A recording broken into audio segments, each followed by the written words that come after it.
training session is to show you how to use the Raven language. We assume you're here because you have purchased Raven Office and are interested in finding out more about how to actually use Raven and the language that it enforces as part of its language parsing algorithm. So we're focused here just on the language. There are other webinars that will help you with aspects of the tool. My name is Marcia Stinson, and I'm excited to be able to show this to you today. So the topics we're going to cover in today's session is first an overview of the Raven language engine, the structure of a Raven sentence, highlighting how to indicate start and ends in a process using target actors, the use of and or, labels, conditionals, adding comments, and complex terms. So those are the things we're going to cover today. These are key points in the Raven language that you will need to know as you begin modeling your processes within Raven Office. All right, so an overview of the language. Just wanted to help you reinforce the idea that faulty requirements and low requirements maturity waste a lot of time and money. And you see the numbers there. It's pretty overwhelming. 46% of your time and 39% of your budget wasted on faulty requirements. This has been shown over and over, study after study. So we want to emphasize clear, accurate, and complete requirements have the biggest impact on project success. And that's what we believe Raven helps do, is helps make sure that you're getting clear, accurate, and complete requirements. So when we talk about, what Raven requires, it's requiring some of this structure because that's what you need to get to these clear and accurate and complete requirements. So what is the Raven language engine? The Raven language engine is the core of all the Raven products. Everything we do, Cloud, Office, and the original Raven Professional was all built around this Raven language engine. It identifies logic problems in a narrative, so it looks for things like gaps, missing actors, those kinds of things, and identifies that. Raven language engine doesn't care what words you use. It looks at the structure of the sentence. So you could make up your own actors, you can make up your own functions if you like. It's all about the structure, and we have some examples of that. So it does require a certain sentence structure, which we're going to show you today and help you get comfortable with. The things it points out in the narrative are gaps in the flow, missing target actors, missing objects, unclear statements, and complex statements. And these are things we know are issues with requirements. So Raven, the language engine, is going to help you see these both in the text and visually in the activity diagram that it produces. So when we say Raven doesn't care what terms you use, here's an example, a silly example, but an example nonetheless. The trainer gives a banana to the monkey tastes the banana. If the monkey likes the monkey performs a trick. Otherwise, the monkey throws the banana in the trash. And as you can see, it models very nicely. So if you changed trainer and monkey to something like user and system with different objects in there, you can see how you would be able to create a nice flow. And Raven, of course, automatically generates this process diagram for you. So again, your usernames are not important. What's important is consistency in those usernames and the structure of the sentence. So I just wanted to show you this example just as, to reinforce that concept. Some people think, well, I have to predefine everything and, Raven won't be able to recognize because I have special names for my users. Yes, it will, because again, it's about the structure of this sentence, not the individual objects within the sentence. So our goal for today is to show you how to write a clear and concise narrative Raven and give you help to get you thinking through a narrative and writing it in a Raven terminology. And our end goal, of course, is to make sure you're successful in writing complete and clear requirements with Raven. So let's start by looking at the simple structure of a Raven sentence. So if you think about English, your old English days and parsing sentences, if you've done that in the past, I'm not sure they do too much of that in schools today, but what is a sentence? Well, a complete sentence contains a subject, verb, and an object. And that's what Raven expects you to have at a minimum, a subject, a verb, and an object. A sentence begins with a capitalized word. A sentence ends with a period. Articles are used to separate the verb from the noun. And this is the basic structure that Raven looks for. So if you're used to writing simple sentences, if you're used to writing in what we call active voice with a subject, verb, and an object, then those sentences will translate very easily into Raven.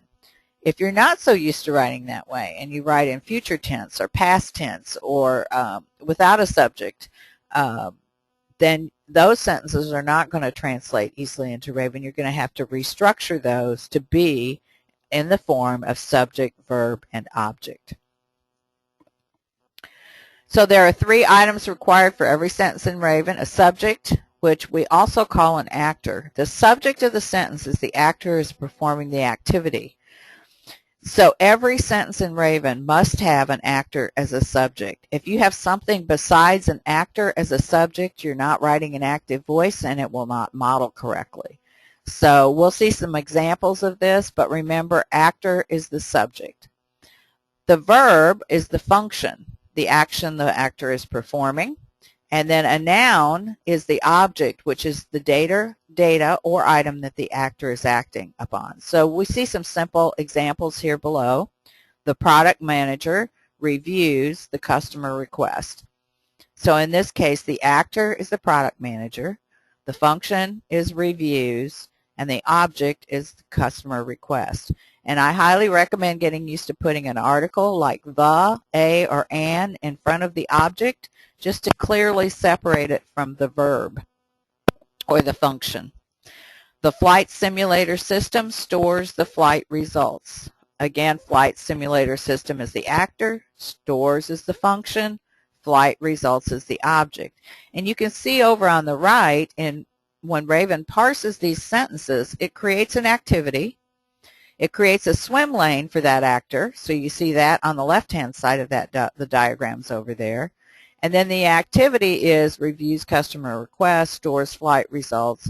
And so that is the activity box that's going to go into the swim lane for that particular actor. And that's how Raven begins to create your activity diagram based on the sentences that you have written. One of the things that I've used a lot in training Raven for customers who are kind of struggling with that language is putting it into an Excel file. It's very easy to create a little template with an actor, function, and object, and you can then quickly see who your actors are, what the function is, and what the object is. So in some cases, I've gone into organizations where users would write that first sentence as account information is entered by the customer. Now, if you think about, flipping that sentence around, in that case, account information is the actor. And we know account information is not an actor, it's an object, so we can quickly move it to the right column and put the customer in as the actor and the function and create the sentence in the proper structure that Raven can interpret and model. That's an example of passive voice, and Raven will not model that correctly. So one of the things you can do early on as you're beginning to write your sentences is just put them in this simple table if you're struggling with the format. And we'll talk about some complex statements and objects later on that it will be even more helpful to use just a simple structure like this. Okay, so let's talk about target actors. One of the things that we often forget in our requirements is to specify where the information or the object is being passed to. So if you look at this example, the product manager reviews the customer request. Nice simple sentence. We have actor, function, object in there, so it parses very nicely and gives us this first box here. The product manager assigns a request priority, and you see that next box here, that next activity, both in a product manager swim lane, which is what you would expect. And then the customer reviews the assigned priority. Well, I have a break in here. The reason I have a break is there's no target actor, no information being passed between the product manager and the customer. This is one of the places where you'll find gaps in your flow very quickly. So how does the product manager notify the customer that that priority has been assigned? We're probably either missing a step or in this case, probably missing a step because the product manager has to somehow notify the customer of this. So one of the things we can do then is add another step in here. The product manager sends an assigned priority notice to the customer. And now you see I have another activity in here. And now I have information. This is assigned priority notice, this object being passed between the actors, and I have a complete flow. So anytime I change actors in a process, I'm going to have to transfer information somehow between those two actors. So here the product manager sends assigned priority notice to the customer. This to the customer on the end we call a target actor. It completes the transfer of information and then generates a complete activity diagram flow down here. So rules for changing actors. Anytime actors change in a use case, there must be information passed between the actor performing the function and actor who will perform the next function, which is called the target actor. So in this case, if you look at this example down here, the system displays the account summary page. Because the next actor is the account owner, I need to say who the system is displaying that page to. So we add to the account owner here as the target actor to get this complete flow. Without it, if we remove that to the account owner, there would be a break in this flow, just like we had in the previous example. So remember, when you're changing actors, you need to make sure you're actually transferring information. So keywords for transfer of control are to and in. The user submits the login information to the system, and you see the user here in this swim lane submits login information to the system, and login information is the object being passed. In is also acceptable, so you may choose to say the user enters login information in the system, gives me the same kind of activity diagram, but in this case I'm using in as the keyword. So in and to are the ones that will correctly specify transfer of control. Those are the only two words that you can use in this case, and you need to structure that transfer of control around in and to as the keywords. Avoid the use of from. From implies passive voice, and I see this in use cases a lot. Something like this: the user retrieves the account information from the system. Notice here the arrow is going from the system to the user. If you're writing a process flow, you're probably writing most of it in active voice, and you might write one sentence in this way. And what's going to happen is you're going to have flow breaks because the arrow is going in the wrong direction. You want it to go from the user, instead of the user retrieves account information from the system, something like the system sends account information to the user or displays it to the user. So it's in active voice with the use of to versus from. So if you're using from in your use cases, be careful with those. You'll probably get gaps and see the arrow going in the wrong direction than you thought it was going to go. So just be aware of that as you're writing your narratives. So if we take that very simple Excel file that we looked at the beginning, we can add target actor here. So I have actor function object target. The customer enters the account information in the system. The system displays the account summary to the user. So if you use this simple little format for writing your narrative, you will quickly see that I've changed actors here. I better make sure I have a target in that previous sentence. And that's just a simple way to check, make sure I haven't forgotten anything, make sure I have it in active voice. So I wouldn't expect you to use this tool forever as you're using Raven, but if you're just getting started with the Raven language, it's a nice way to help you structure your narrative before you get into the Raven tool. Okay, let's talk about the Raven highlighting. As Raven parses the information, it highlights the text to help you know how it's translating that. So the actor is going to be in blue, the function is going to be in green, the object is going to be in red, and the target actor at the end will also be in blue. You may see yellow highlighting in conditional statements, something like if the system determines that the information is valid, valid might be highlighted in a yellow color. So if you see that, it's looking at a conditional.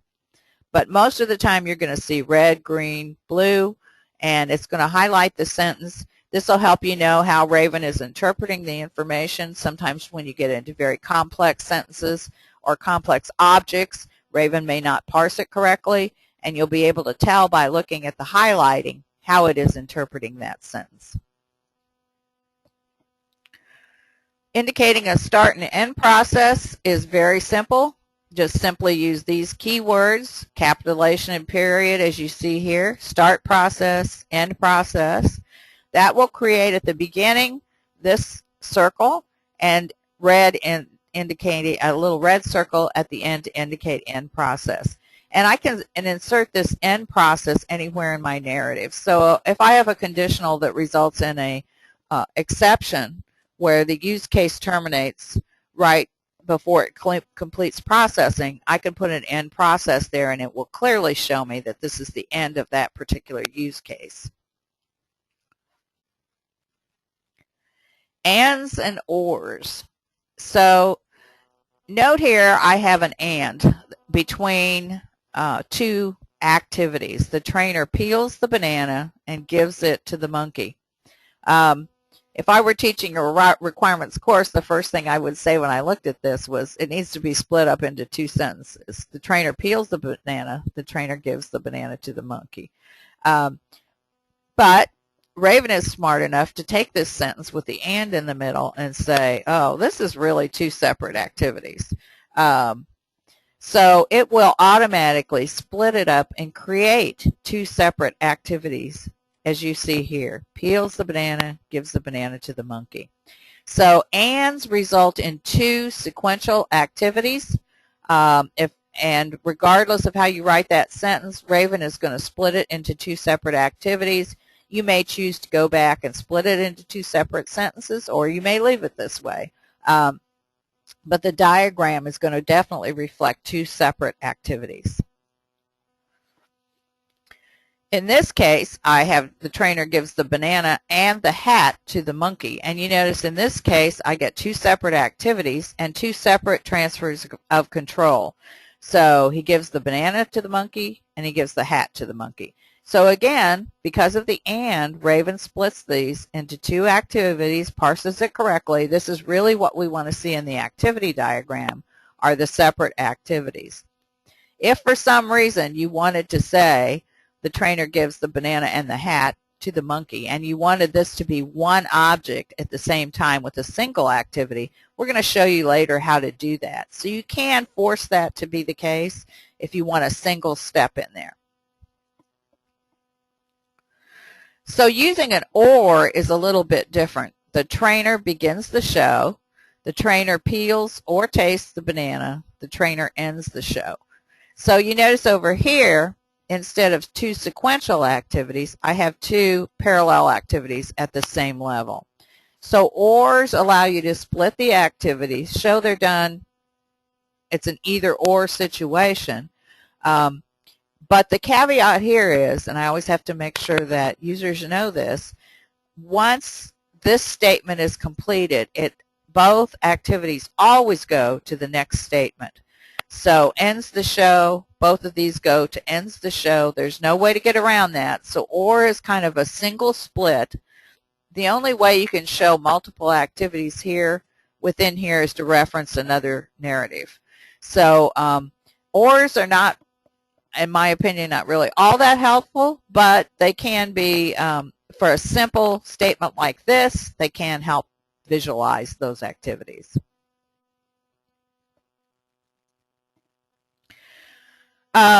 So in this case, the trainer starts the show, the trainer peels the banana or the treat, and in this case, you know, I've noticed I've got peels banana, peels the treat as the activities. both merging, it ends the show. So again, it depends on where the or is in the sentence as to the specific words that you're going to get inside these activity boxes. So if you don't like the wording inside of here, try moving the or restructuring the sentence to get the words that you want inside your boxes. Okay, so we'll talk about using labels.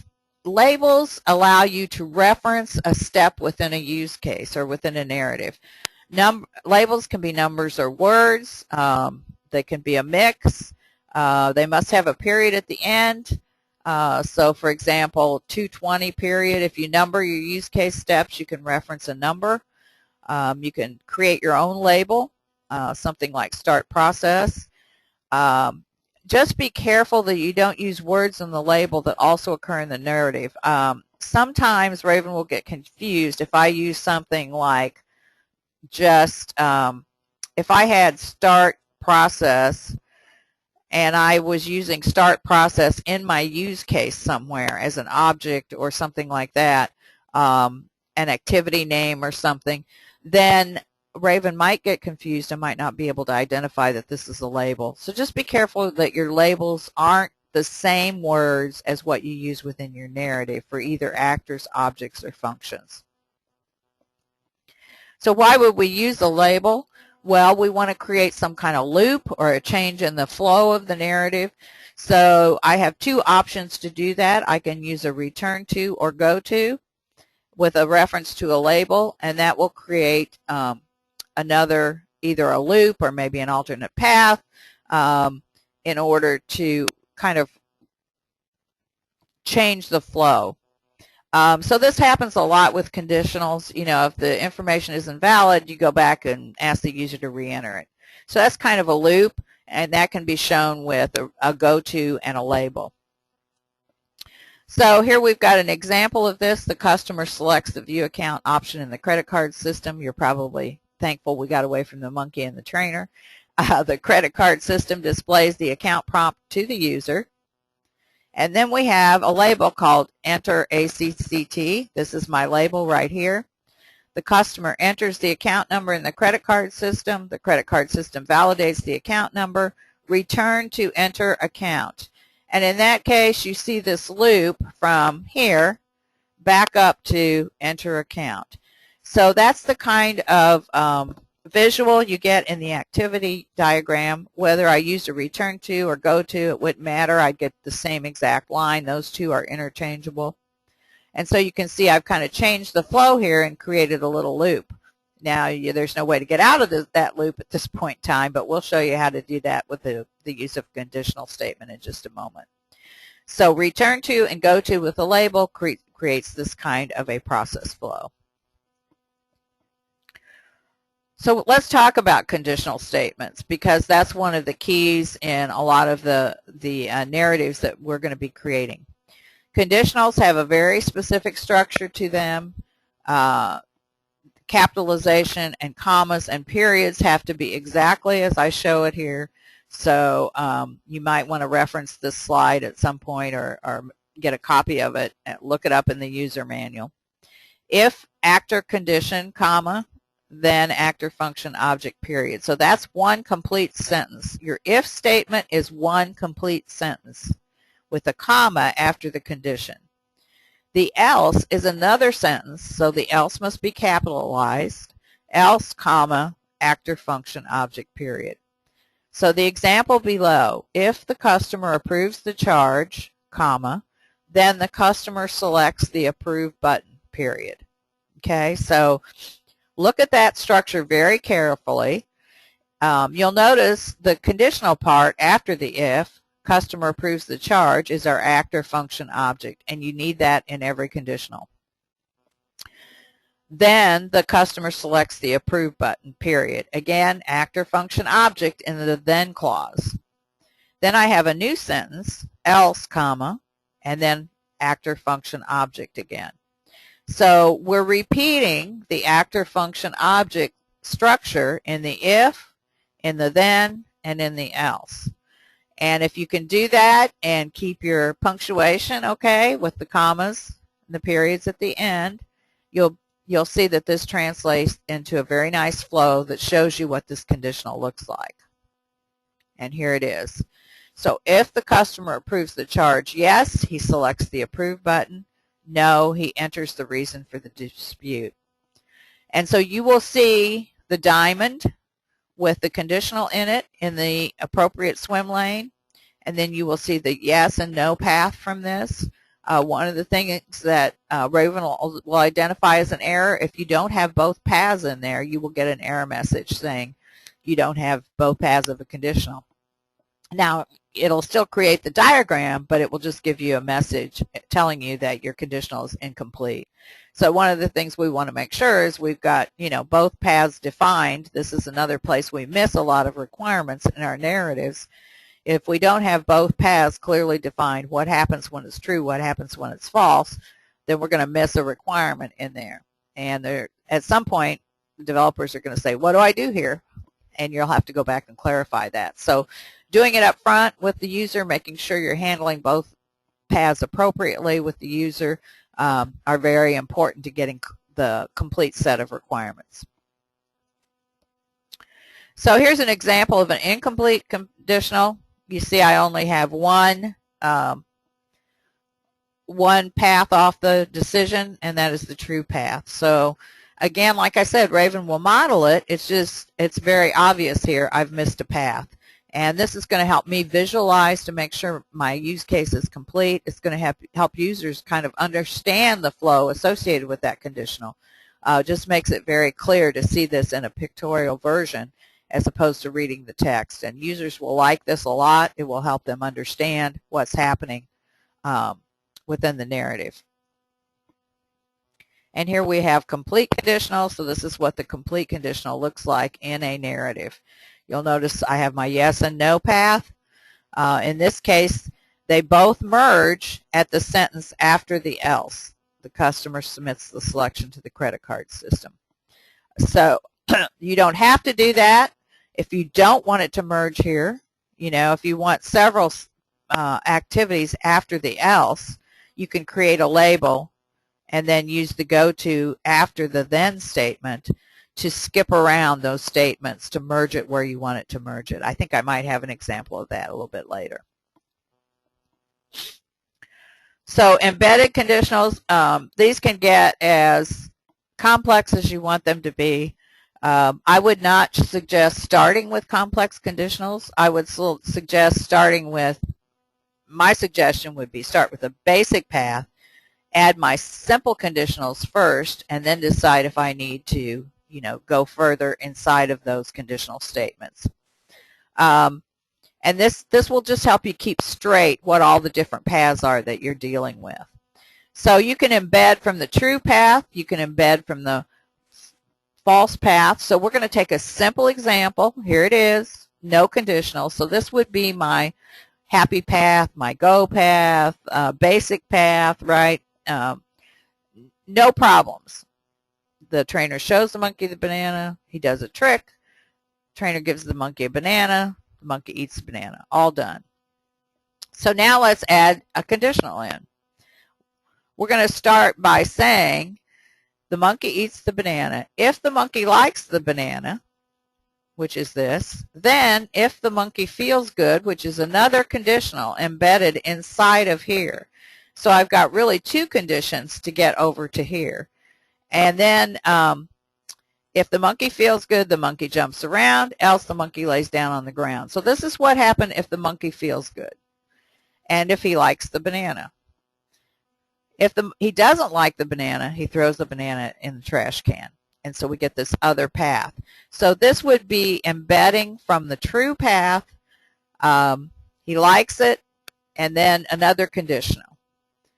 Now if we go to the next one, embedding from the else path, you notice now we've got, if the monkey likes the banana, yes, he jumps around. Otherwise, if he's angry, he throws the banana at the trainer. If he's not angry, he throws it in the trash.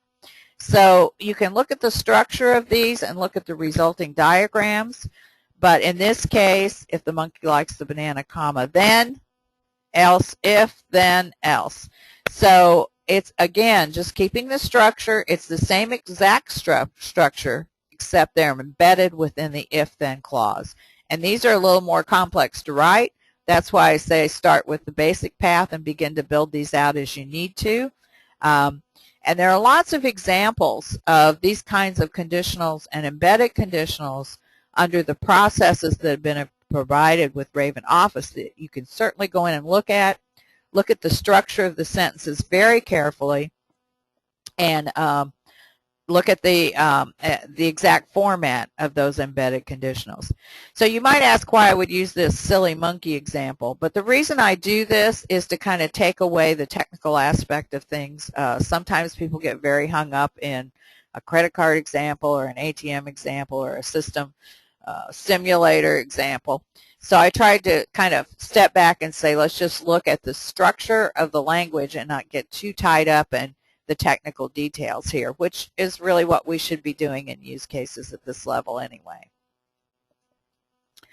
Okay, so merging conditionals. This is really important because this will probably make you crazy at the beginning of using these embedded conditionals.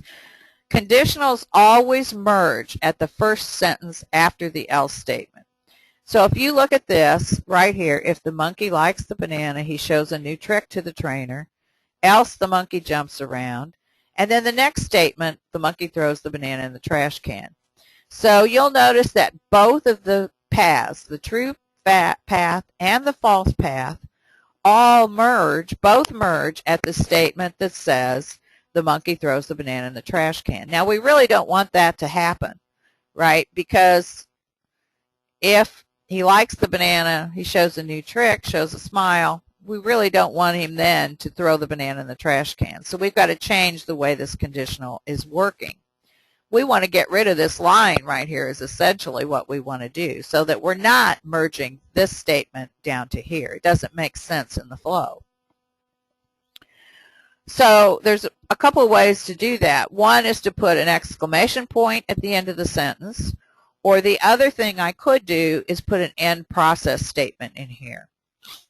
A conditional says don't connect this activity, and you'll notice that this line that was here before is now gone by using that exclamation point. That's a simple way to not merge conditional statements. The end process would probably be cleaner and look nicer, so I could just add an end process in there if I wanted to. In this case, I put that exclamation point, and then I said, go to end. I want you to go down here. The monkey enters the cage. Get rid of this line. Whoops, sorry about that. Get rid of this line and go to this statement, and that's what that go to end will do. It jumps around and makes that path continue down here at this label. So think about using things like end process, go-tos with a label to change the flow to make this diagram the way it logically makes sense and the way it should be. And that's definitely going to help you get these structured appropriately, and it's going to make the use case more clear as well. It's going to make this flow exactly the way the diagram looks, because these two are always in sync. They always match up. So you don't have to worry that the words don't reflect the diagram or the diagram doesn't reflect the words correctly. So some tips for writing these complex conditionals: start with the basic path first, not a basic path first. Add conditionals one at a time. Complete both paths first, and then go into the inner conditionals. Watch your capitalization and punctuation. Model often. I would model every time I wrote a conditional. I'd model to make sure it looks the way I think it's going to look, that it's connecting at the right places in the diagram, that the flow makes sense, and then I would add the next conditional. If I want to add comments to a narrative, it's very easy to do. I simply put them in parentheses. So anytime I want to add comments to add additional information within my narrative, I put parentheses around it. That text is then ignored and it's not modeled, but of course it shows up in the text of my narrative. So often we get complex terms that will not model correctly. So This often results in multiple activity boxes, additional swim lanes that we don't want, and breaks in the activity diagram. If you have a complex term you just can't get to model correctly, you may have to teach Raven to treat the complex term as a single word. And to do this, we put quotes around the terms. So let me show you some examples of that. Here's an example of a complex term. And if you go down here to this last sentence, the accounting system validates the login information by validating it against the currently stored username and password. So in this case, you notice that I got two separate activity boxes from that because of the Raven parsed this long complex sentence, okay? Now, we got validates login information by validating against the, and this didn't even finish, but username and password over here. And really, this is one step. We really don't want two separate steps here because it's validating one step. So if we want to make that a single step, we put the term in quote, the entire term in quotes, and it creates a single activity box. So when you're creating your use cases and you do a model and you look at it and say, how come I got multiple activity boxes here? Or how come I have two swim lanes or a flow break and an activity sitting all by itself somewhere? It's probably because Raven hasn't parsed a complex object correctly. So go back and look at your object. If we go back to my actor function object format that we talked about at the very beginning, the accounting system validates that whole thing here is the object of this sentence. So we're going to put the entire thing in quotes and make it a single activity. Now, I would probably go back and rewrite this entire sentence, but for the purpose of this example, I just wanted to show you how you can force Raven to ignore the parsing and just create a single activity here. And those are the basic concepts of Raven language that I think you should know. I highly recommend that you look at the examples that have been provided with the tool, step through them, look at some of the diagrams. If you have problems, you can always contact customer support. You can send an example of what you're trying to do, and they can help you with the modeling to get it to model correctly. But the important thing is to remember these key concepts that we've talked about today, and how you can use those within your narratives to create not only clean, clear requirements, but very nice activity diagrams that you can share with your users during your elicitation and review process. I thank you for your time, and I hope this has been helpful for you. Thank you very much.